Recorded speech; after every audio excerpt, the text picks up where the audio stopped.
자, 오늘도 우리 하나님이 우리에게 주시는 말씀의 제목은 하나님의 저울입니다. 이 하나님의 저울에 달려서 부족함이 보이지 않도록 오늘 말씀 속에 주께서 주시는 교훈, 지혜를 마음에 담기를 원합니다.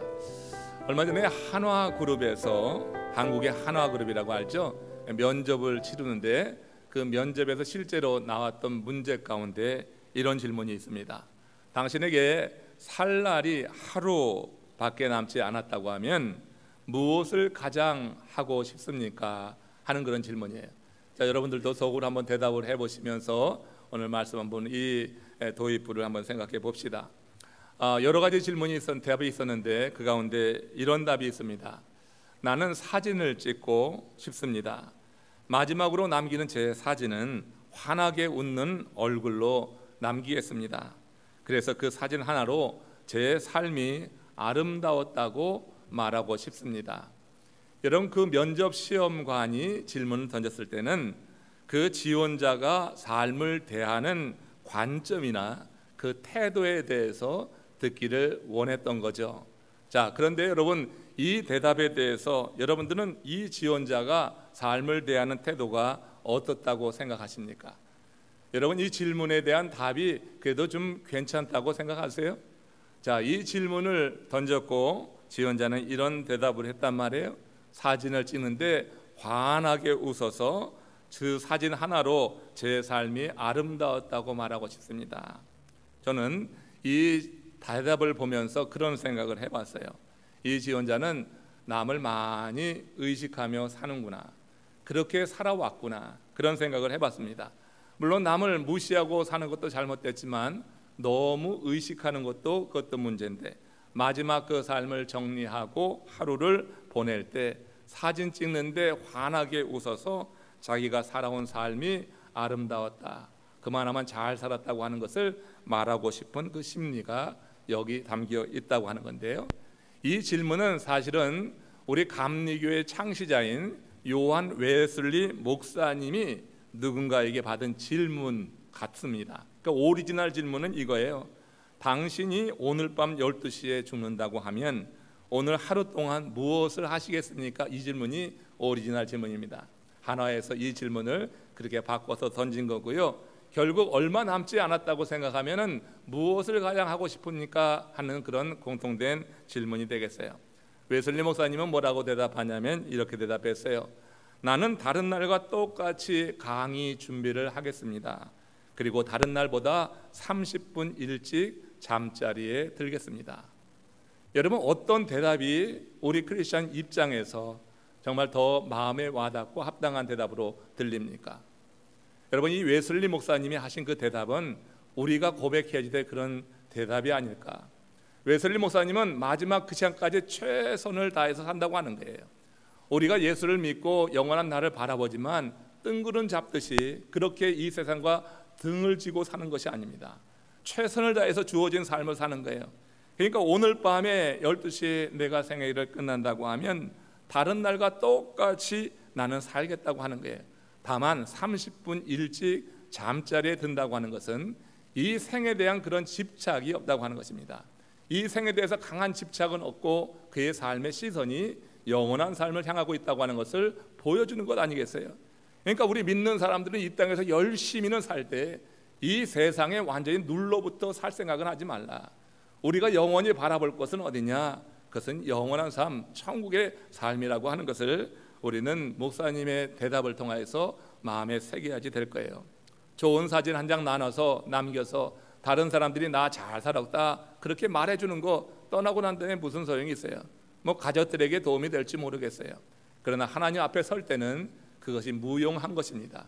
하나님 앞에 살 때 우리가 주님 안에서 열심히 살았고, 그리고 열심히 살지만 이 땅에 그렇게 우리가 집착하지 않고 하나님 나를 대망하며 살았다고 하는 그 대답이 정말 하나님께서 기뻐하실 대답이라고 생각하겠어요. 세상 많은 사람들이 자기 앞에 남은 삶이 얼마인지 모르기 때문에 육신의 일과 그 쾌락에 호가 빠져 살고 있는 것이 현실이 아닌가 생각해요. 그러나 만약 남은 시간이 하루밖에 되지 않는다, 오늘 밤에 주께서 내 생을 걷어가실 것이다 하면 절대 그럴 수가 없을 것입니다. 절대로 그럴 수가 없을 것입니다. 진짜 1시간밖에 남지 않았다고 하면 우리가 그렇게 살 수가 없는 것입니다. 오늘 본문에서 벨사살 왕의 그런 죽음을 봅니다. 이 벨사살이 하루밖에 남지 않은 것, 아니 하루가 아니라 몇 시간밖에 남지 않은 그 시간을 정말 허무하게 사람들을 청해서 1000명이나 되는 많은 사람들을 청해서 술판을 벌이면서 즐거워했어요. 그가 모든 그 제국의 통치령 안에 있는 고관 대작들 1000명이나 불러들여서 내가 지금 다스리고 있는 나라가 이렇게 크고 이렇게 위대하다고 하는 것을 만방에 알리고 그 고관들 위에 군림하며 자기의 통치력을 과시하려고 사람들을 많이 청해서 잔치를 벌였다고 하는 것이죠. 그때 한참 흥이 무르익어갈 쯤에 갑자기 그 왕궁 한 벽에서 손이 쑥 나오는 거예요. 그러니 그 벽에다가 듣도 보도 못한 이상한 글자를 쓰고서는 순식간에 사라지는 아주 기가 말 일이 일어난 것입니다.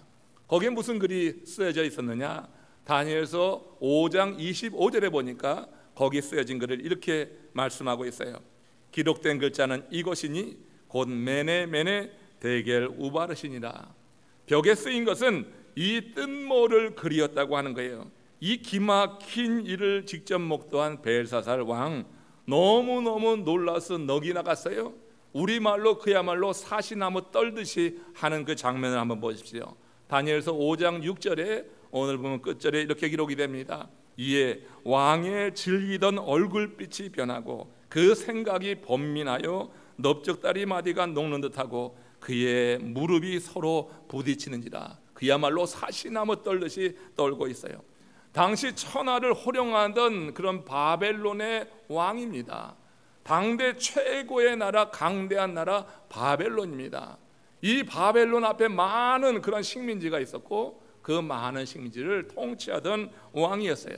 그러나 이 초자연적인 사건 앞에 그는 완전히 사색이 되고 말았어요.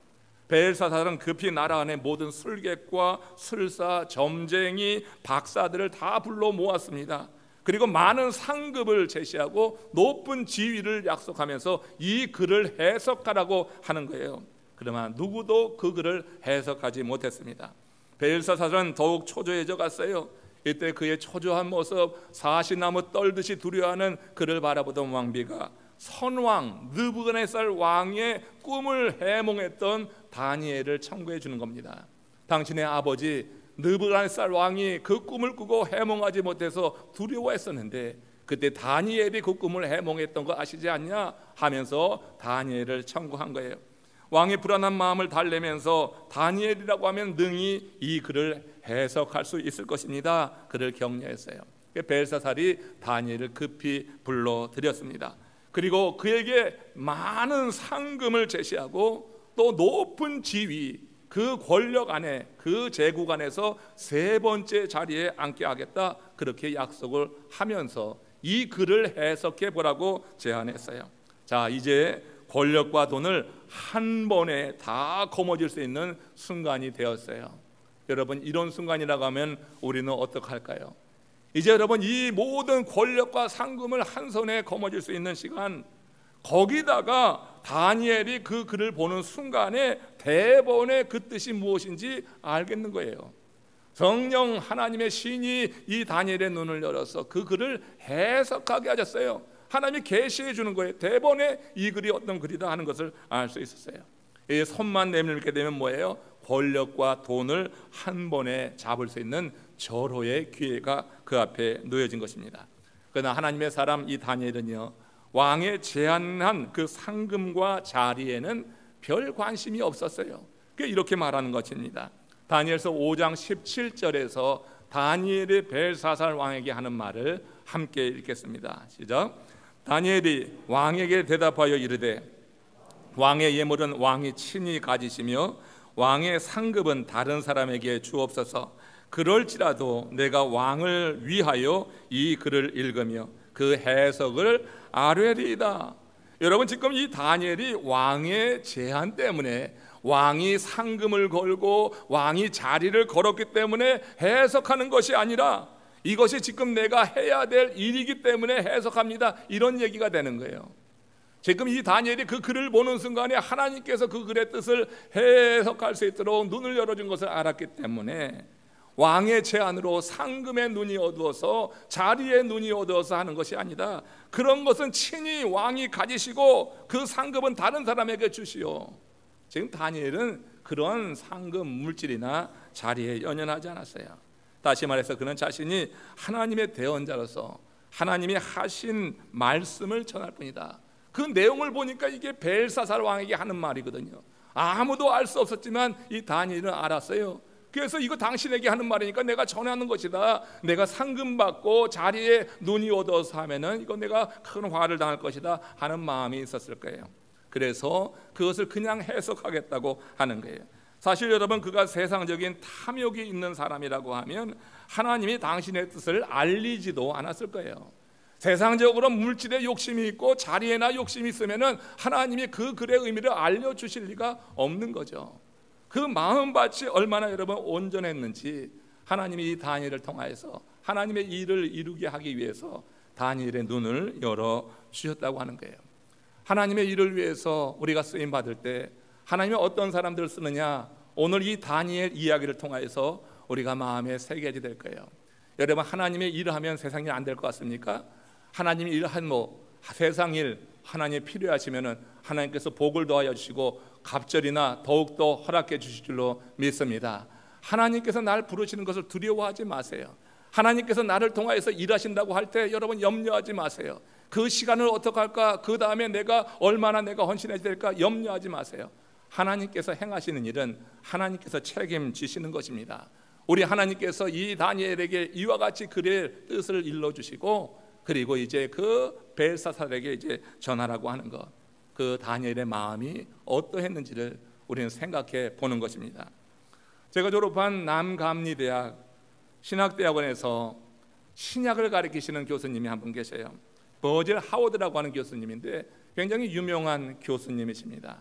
그 교수님이 돌아가시고 학교에서 발행하는 잡지에 표지인물로 나왔어서 그 잡지를 하나 받은 적이 있었는데, 그 안에 내용 가운데 그 교수님을 기리는 글이 하나 있었어요. 그분이 한 번은 차를 도난당했던 것입니다. 아내에게 속상하다고 차를 도난당한 사실을 말했죠. 여보, 오늘 누가 내 차를 가져갔나 봐. 이렇게 말해야지 될 거 아니에요? 차를 도난당했으니까. 근데 그 교수님이 뭐라고 말하냐면 여보, 오늘 누가 내 성경책을 가져갔나 봐. 내 성경책을 훔쳐갔지 뭐야, 이렇게 말하는 거예요. 그러니까 그 와이프가 뭐라고 대답해요? 아니, 당신 그 성경책은 늘 차에 두지 않았어요? 그때 가서 그 교수님이 그런 대답을 했다고 하는 겁니다. 그러니 내 성경책을 가져간 자가 내 차도 가져간 거지. 여러분, 관점이 어디에 있느냐 지금 말씀을 드리는 거예요. 하나님의 말씀, 교수로서 또 목회자로서 그 하나님의 말씀을 읽으면서 말씀 속에 받았던 통찰력 같은 것들을 그 성경에 빼곡히 메모해두고 오랜 동안 손때가 탔던 이 성경 잃어버린 것이 차를 잃어버린 것보다 더 마음이 아프다고 하는 것을 그렇게 표현한 거예요. 여러분, 하나님의 말씀을 우리가 그렇게 생각하게 될 때 하나님께서는 우리가 필요할 때 하나님의 말씀의 뜻을 더 밝히 알려주시면서 그 말씀을 통하여서 하나님께서 우리를 사용하실 줄로 믿습니다. 여러분, 말씀이 깨달아지면요, 말씀의 뜻이 내가 이해가 되면요, 그 다음에는 알 수 없는 힘을 갖게 되는 거예요. 말씀에 내 감동이 되면요, 그때 능력을 내가 받게 되는 거예요. 그러니까 하나님께서 허락하시는 그 사역에 정말 힘있게 쓰임받을 수가 있다고 하는 것을 여러분 기억하십시오. 하나님이 당신의 일을 위해서 사람을 택할 때 가장 중요하게 보는 것이 그의 마음밭이에요. 그의 마음밭에 하나님의 말씀을 사모하는 그런 마음으로 충만할 때 하나님께서는 그를 통해서 영광을 거두시기 위해서 당신의 뜻을 그에게 계시해 주는 거예요. 우리가 하나님의 말씀을 읽을 때 어느 때는 굉장히 깨달아지면서 그 말씀의 의미가 마음을 치고 가슴에 감동이 될 때가 있어요. 그건 여러분 특별한 순간입니다. 하나님께서 그렇게 하나님의 사람들을 통하여서 말씀을 깨닫게 하시면서 하나님의 사역을 이루어 나간다고 하는 것을 꼭 기억해 보십시오. 다니엘은 벽에 쓰인 그 글자 보는 즉시 알았습니다. 아다시피 다니엘은 하나님의 사람이고 말씀의 사람이었어요. 그가 남보다 똑똑해서 알게 된 것이 아닙니다. 하나님이 그 마음에 바른 마음이 있는 것을 아시고 그 글을 깨닫게 하신 거라고 하는 거예요. 계시는 아무나 깨닫는 것이 아닙니다. 지식이 있다고 이것을 해서 알 수 있는 것이 아니란 말이에요. 바벨론에 학자들이 없었겠어요? 당대 최고의 나라인데 학자가 없었어요? 그 학자들 다 불러 모았지만은 그 뜻을 전혀 알 수가 없었습니다. 하나님의 뜻을 미리 안다고 하는 것, 여러분 한편 기쁜 일이지만 그러나 세상적으로 보면은 여러분 이게 병이 될 때가 있더라고요. 하나님의 뜻을 모르면은 그냥 세상 사는데 그저 부담 없이 살아갈 수 있는데 하나님의 뜻을 알기 때문에 세상 살아갈 때 참 이 행동하기가 참 편치 않은 그런 부분들이 있거든요. 여러분 지금 다니엘이 벽에 쓰인 글의 의미를 알고 났는데 너무너무 당황스러운 거예요. 인간적으로 보면은 그 글의 의미가 벨사살 왕을 크게 책망하는 말이기 되니 이거 여러분 모르면 몰랐을까? 알고 나니까 하나님께서 이 말을 전하라고 나에게 이 글의 의미를 깨우쳐 주신 것인데 전하라고 하니까 전해야지 되는데 그 상대가 누구냔 말이에요. 그 상대가 세계 최고의 권력자란 말이에요. 여러분 상대에게 듣기 좋은 말 하는 것은 쉬워요. 그건 쉽고 어떻게 배우지 않아도 쉽게 말할 수 있어요. 그렇지만 책망하는 말을 하는 것은 사실 너무 어렵지 않습니까? 누군가를 책망한다고 하는 거 여러분 이거 쉽지 않은 거예요. 누군가의 잘못을 지적하고 책망한다고 하는 것은요 관계를 깰 생각을 하고 해야지 돼요. 그 말을 잘 받아들여서 소화시켜서 그 말을 잘 따라서 같이 이렇게 해주면 좋지만은 많은 경우에 충고한다고 하는 것이 여러분 그 마음을 상하게 해가지고 관계가 깨어지는 경우 정말 많이 있는 것을 봅니다. 그러니까 여러분 충고할 때는 정말 많은 기도가 있어야지 될 거예요. 뭔가 좋은 이야기를 할지라도 내 생각, 내 판단이 옳다 한다 할지라도 누군가에게 옳은 말을 하려고 할 때 그때 많은 생각과 기도가 필요한 거예요. 지금 다니엘 그 뜻의 의미를 헤아렸는데 아니 이게 지금 벨사살에 대해서 아주 크게 책망하면서 하나님의 심판에 대해서 말하라고 하는 건데 이게 쉬운 일은 아니었지만 그러나 다니엘은 그것을 보는 순간에 그대로 마음으로 정했어요. 그래서 벨사살에게 전했습니다. 거침없이 전했습니다. 다니엘은 하나님이 자신을 쓰시고자 하는 것을 알았어요. 나를 지금 하나님이 쓰시는구나 여기에 대한 깨달음이 있어서 순종했어요. 사람을 보면 못할 일을 한 겁니다. 그 사람의 배경을 보면 더욱더 못할 일을 지금 다니엘은 행한 것입니다. 다니엘은 하나님의 사람이었어요. 하나님의 신이 그렇게 하도록 힘을 주니까 그 권력자 앞에서 이제 그 글을 풀어 설명하는데 그 글을 풀어 설명하기 전에 먼저 18절에서 21절 다니엘서 18절에서 21절에서 과거에 그 벨사살 왕의 아버지가 이제 그 하나님 앞에 교만하게 행했다가 받았던 그런 심판에 대해서 설명합니다. 그걸 줄여 설명하면 이런 내용이에요. 오늘 본문하고 관계가 있으니까 잠깐만 들어보십시오. 하나님은 느부갓네살, 다시 말해서 벨사살 왕의 그 아버지인 느부갓네살에게 나라와 큰 권세와 위엄을 주셨다고 했어요. 그 사람들은 그 앞에서 두려워 떨고 그의 권세가 대단했습니다. 그러자 이 느부갓네살 왕이 교만해진 거예요. 그러면서 자기 금신상을 만들어 놓고 백성들에게 다 절하라고 하고 하지 않으면은 크게 그들을 이제 박해를 했습니다. 이에 하나님께서 어떤 일을 하시냐면은 느부갓네살 왕의 정신줄을 놓게 한 거예요. 그로 하여금 미쳐버리게 한 거예요. 그러니까 왕국에 살 수가 없는 거예요. 미쳐버리니까 왕국에 있을 수가 없어서 그냥 뛰쳐나가는 거예요. 그래서 7년간이나 들에 머물면서 동물처럼 풀을 먹고 이슬을 맞으면서 그렇게 동물들과 함께 지냈던 거예요. 그러다가 어느 날 7년이 되는 어느 날 갑자기 이 느부갓네살에게 정신이 돌아온 거예요. 그것도 하나님이 하신 거예요. 7년간 동물과 함께 풀 먹고 그렇게 거저 지내다가 갑자기 정신이 들면서 그때 느부갓네살 왕이 한 말이 있어요. 그게 뭐냐면 하나님은 누구든 당신의 뜻대로 세우기도 하시고 패하기도 하시는 줄을 내가 알았나이다, 이 고백을 하는 거예요. 하나님께서 그 자리에 나를 세우셨던 것을 내가 이제 고백합니다. 7년간의 그런 미친 사람처럼 광인처럼 살다가 다시 그의 정신이 온전해졌을 때 느부갓네살이 그렇게 고백한 적이 있어요. 그것을 누가 알까요? 그의 아들 벨사살이 알고 있었다고 하는 것입니다. 여러분, 에스겔서 16장 14절에 보면 이런 말씀이 있어요. 내 화려함으로 말미암아 네 명성이 이방인 중에 퍼졌으면 내가 네게 입힌 영화로 내 화려함이 온전함이라. 나 주 여호와의 말이니라. 하나님께서 화려함과 명성을 주신다고 하는 거예요. 하나님이 그것을 입혀 주셔야지 이 화려함과 명성을 누릴 수 있다고 하는 거예요. 그런데 여러분, 이 말을 받은 유대 백성들이 얼마나 교만하게 행해서 하나님께 오히려 진노를 받게 되는 것처럼 느부갓네살이 하나님께서 그 자리, 그 명성을 주셨는데 그걸 가지고 자기의 금신상을 세워놓고 거기다 절하게 하고 절하지 않는 자를 학대해 하나님께서 그의 정신줄을 놓게 하시니까 한순간에 갖고 있었던 모든 것을 다 놓을 수밖에 없는 거예요. 그리고 7년 동안이나 광이 되어서 살게 하시고 그 다음에 다시 정신을 들이게 되니까 이 느부갓네살이 그때 가서 이렇게 하나님의 행하시는 일에 대해서 높여 찬양했단 말이에요. 지금 다니엘은요, 왜 이야기를 하냐면 벨사살 당신 말이야, 당신의 아버지가 이렇게 과거에 행했던 그런 일을 알지 않는가? 이 모든 사정을 알면서도 당신 지금 같은 죄를 짓고 있어, 이렇게 지적한 거예요. 하나님이 화려함과 명성을 입혀주셨는데 그것을 육신의 정욕을 채우기 위해서 이렇게 더럽혀 하나님의 전에서 갖고 온 그 기명을 가지고 거기다 술을 따라 먹고 그렇게 난장판을, 그렇게 술판을 만들고 쾌락을 도모해 하나님께서 이 벨사살을 책망하는 그런 말씀을 했던 거예요. 한마디로 이 다니엘은 심령이 가난했던 것입니다. 심령이 가난하다고 하는 것은 무슨 말이냐면 세상의 그 어떤 것에도 매이지 않고 오직 하나님께만 매여 있는 사람을 심령이 가난한 사람이라고 하는 거예요. 지금 이 말을 하고 있는 다니엘은 온전히 하나님께만 매여 있는 거예요. 벨사살 권력자가 바로 눈앞에 그를 지금 바라보고 있지만 그 앞에서 두려워하지 않는 것, 그것은 하나님께 매여 있는 그런 증거라고 하는 거예요.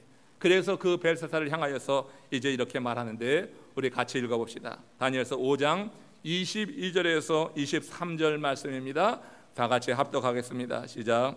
벨사살이여, 왕은 그의 아들이 되어서 이것을 다 알고도 아직도 마음을 낮추지 아니하고 도리어 자신을 하늘의 주제보다 높이며 그의 성전 그릇을 왕 앞으로 가져다가 왕과 귀족들과 왕후들과 후궁들이 다 그것으로 술을 마시고 왕이 또 보지도 듣지도 알지도 못하는 금은 구리 쇠와 나무 돌로 만든 신상들을 찬양하고 도리어 왕의 호흡을 주장하시고 왕의 모든 길을 작정하시는 하나님께는 영광을 돌리지 아니하신지라.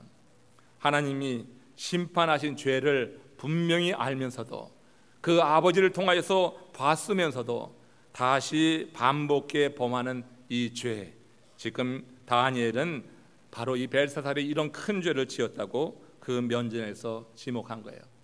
하나님의 행하신 일을 알고도 우리가 그것을 무시하고 또다시 우리가 범죄하게 될 때 하나님께서 어떻게 책망하시는가를 여러분 알아야 돼요. 예수님께서 바리새인과 대제사장들을 향하여서 심하게 질책했던 적이 있죠. 그것은 뭐냐면은 주께서 행하신 일을 이제 알고도 하나님이 이루신 일이라고 하는 것을 분명하게 모든 사람들이 알매도 불구하고 그 일에 대적했던 그것으로 인하여서 질책했던 거예요. 요한복음 12장 9절에서 11절 사이에 이런 말씀이 있어요. 이 예인데 수많은 유대인들이 나사로를 보러 나오는 겁니다. 나사로를 보러 오는데 왜 나사로를 보러 올까요? 나사로가 죽은 지 사흘 만에 다시 살아난 거예요. 그 나사로가 다시 살아났으니까 이 얼마나 놀라운 일이에요. 죽은 자가 살아났다고 하는 것은 누가 행하는 일이에요? 이건 하나님이 행하시는 거지. 하나님만이 죽은 자를 살려낼 수 있죠. 생사화복의 주권자가 하나님이니까. 근데 그 마을에서 함께 지내던 사람인데 이 나사로가 죽었어. 그리고 그의 죽음을 다 확인했어요. 그를 장례 지내는 데까지 같이 갔었어요. 그런데 이 나사로가 다시 살아났다고 하는 거예요. 그러니까 인근에 있는 모든 유대인들이 다시 살아난 나사로를 보기 위해서 몰려드는 거 너무나 당연한 일 아니에요? 근데 여러분, 이 놀라운 사실을 보고도요, 모두가 보았지만 그 사실을 하나님의 역사로 모두가 믿은 것은 아니다 하는 거예요. 그럼 믿지 않은 사람은 누굴까요? 이게 바로 대제사장 바리새인들이었다고 하는 것입니다. 요한복음 12장 10절 11절에 그래서 이런 말씀을 우리가 듣게 되는 거예요. 같이 보세요. 대제사장들이 나사로까지 죽이려고 모의하니 나사로 때문에 많은 유대인이 가서 예수를 믿음이로라. 많은 사람들이 나사로를 지금 보러 가는데 다시 살아났으니까, 아니 그런데 대제사장들은 다른 생각을 갖고 있는 거예요. 아니 하나님이 살리신 나사로를 대제사장들이 그를 죽이려고 하는 거예요. 근데 여기 뭐라고 했냐면 나사로까지 죽이려고 하는 얘기 뭐예요? 예수님을 죽이려고 하다가 이제는 나사로까지 죽이려고 한다고 하는 거예요. 그러니까 하나님이 놀라우신 일을 이루었었는데, 그런데 사람들 가운데 특별히 이 대제사장장 그렇게 권력을 쥐고 있었던 그야말로 기득권자인 대제사장들이 나사로를 지금 죽이려고 한단 말이에요. 하나님이 행하신 일에 대해서 지금 정면으로 대적하고 있는 거예요. 여러분, 나사로의 회생을 보고 그 마음을 겸손히 낮추어서 하나님의 행하신 일을 찬양하는 것이 마땅할 거 아니겠어요?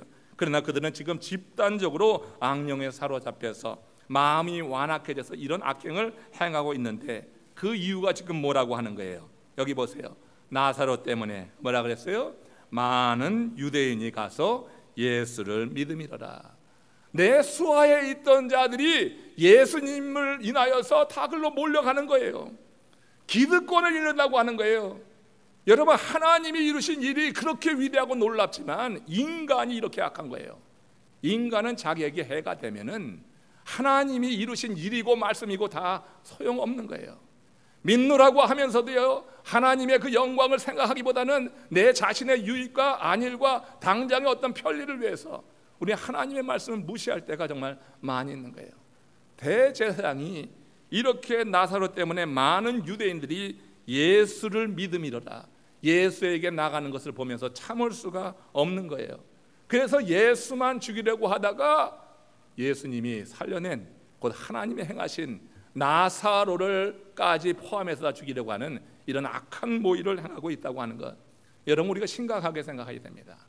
하나님의 말씀에 제대로 서 있지 않으면은 이렇게 악령에 의해서 그렇게 형편없는 삶으로 전락하고 만다고 하는 것을 알아야 돼요. 신앙생활하면서 무엇보다 우선해야 될 일은 은혜를 사모하는 겁니다. 여러분, 하나님의 말씀으로 은혜 받기를 주의 이름으로 축원합니다. 예배하면서 하나님의 말씀으로 인하여서 내가 정말 하나님의 은총을 누리기를 원합니다, 이런 소원이 있어야 될 것이에요. 은혜는 아플 때 맞는 링거와 같은 것입니다. 링거는 항상 위에 놓아둬야지 됩니다. 링거를 높이 매라는 것이 귀찮다고 해서 주사바늘보다 밑에 링거를 달면은요, 그 링거액이 우리 몸에 들어가서 힘을 주지 않고 오히려 내 몸에 있는 피가 빠져나와서 링거병을 채우게 돼서 혼미하게 되고 마는 것입니다. 하나님께 은혜 받는 일은요, 그 무엇보다 우리 삶의 우위에 둬야 된다. 우선순위 가장 높이 하나님께 은혜 받고 하나님의 말씀대로 살고자 하는 그와 같은 결단이 있기를 주의 이름으로 축원합니다. 그렇지 않고 이거 귀찮다고 해서 여러분 은혜 받는 일 밑에 내려놓게 되면은 영적으로 피를 보게 되는 거예요. 지금 여러분 벨사살 왕이 그렇게 피를 본 거예요. 다니엘서 5장 26절에서 28절, 그 메네메네 대겔 우바르신이라고 하는 것을 이렇게 지금 풀어 설명하지 않아요? 같이 읽습니다. 시작. 그 글을 해석하면 메네는 하나님이 이미 왕의 나라를 시대를 세워서 그것을 끝나게 하셨다 하며, 대겔은 왕을 저울에 달아보니 부족함이 보였다 하며, 베레스는 왕의 나라가 나뉘어서 메대와 바사 사람에게 준바되었다 함이니이다. 지금 여러분 다니엘이 분명하게 지금 그 말을 해석해 주는 거예요. 그러니까 이 다니엘이 벨사살 왕을 아주 책망하고 그에게 심판이 임할 것을 말씀하고 있는 거잖아요. 다니엘 당시 바벨론 제국이 그렇게 쉽게 무너지리라고 그 누구도 생각하지 않았어요. 근데 여러분 하룻밤 사이에 이와 같은 일이 벌어지고 있는 거예요. 다니엘이 이 뜻을 해석한 바로 그날 밤에 하나님께서 경고대로 그 벨사살 왕에게 행하신 거예요. 올해도 아니에요. 바로 경고한 그날 밤에 이루어진 일을 봅시다. 다니엘서 5장 30절 31절, 그날 밤에 하나님이 이렇게 행하십니다. 시작. 그날 밤에 갈대아 왕 벨사살이 죽임을 당하였고 메대 사람 다리오가 나라를 얻었는데 그때 다리오는 62세였더라. 한밤 사이에 이런 변화가 나타납니다. 하루도 아니에요. 이 말을 듣고 바로 그날 밤에 하나님께서 심판을 행하셨어요. 이렇게 급히 벨사살 왕이 심판을 받은 것은 그가 하나님의 저울에 부족함을 보였다고 하는 거예요. 하나님의 저울에 달려서 부족함을 보였다. 우리 하나님은 당신의 저울을 가지고 우리의 삶을 달아보셔요. 하나님께서 저울을 가지고 여러분을 달아보시면 무엇부터 하겠어요? 몸무게부터 빼겠어요? 네? 저울을 갖고 달아보시니까 몸무게 빼니라고 뭐 헬스클럽 다니겠어요? 뭐 그럴 필요 없다고 얘기해요. 하나님이 저울을 갖고 우리를 다실 때 육신의 몸무게가 아니라 우리의 심령의 그 상태, 믿음, 이것을 달아본다고 하시는 말씀이에요. 벨사살은 하나님의 저울에 달려봤는데 형편이 없는 거예요. 하나님의 성전에서 갖고 온 기명을 가지고 술을 따라 마셔 그걸 가지고 그렇게 오만방자하게 행하면서 육신의 쾌락과 자기의 자랑을 그렇게 늘어놓으려고 했던 이 벨사살을 하나님은 그냥 두시지 않았습니다. 예레미야서 17장 10절에 보면은 나 여호와는 심장을 살피며 폐부를 시험하고 각각 그 행위와 그 행실대로 보응한다고 했고요. 사무엘상 2장 3절에는요 여호와는 지식의 하나님이시라 행동을 바라보느니라 했어요. 여러분 이 말씀을 들으시면서 여러분 심령은 지금 평안합니까? 아니면 거북하십니까? 이 말씀이 여러분들에게 어떻게 들립니까? 여러분 이 말씀을 전하는 제 자신도 거북한데 여러분들 가운데도 그럴 수가 있어요. 하나님이 내 행동을 달아본다고 하면 하나님이 내 심령을 달아본다고 하면 정말 부족함이 보일 것 같은 그런 부분들이 있어요. 그러니 여러분 두려운 거예요. 그러나 하나님께서 이 말씀을 전하게 하시니 오늘 여러분들하고 나눕니다. 이민을 사는 우리들이 위로의 메시지를 많이 듣고 싶어 하지만 위로의 메시지는 가끔 여러분 사모하시고 그렇게 들을 생각하셔요. 진짜 필요한 것은 이 악한 세상에서 우리가 믿음을 바로 지키는 것입니다. 우리의 믿음이 말씀 안에 바로 세워지지 않으면요 위로의 메시지만 듣다가 망하면 어떡합니까? 우리로 하여금 하나님께서 깨닫게 하시는 말씀을 들어서 우리의 삶을 새롭게 하고 더 새롭게 하게 될 때 하나님 앞에 부끄러움 없는 자로 그때 우리가 서게 될 줄로 믿습니다. 말씀 앞에는 겸손해야지 돼요. 말씀 앞에 오만방자하지 마십시오. 말씀 앞에 교만하게 떨지 마십시오.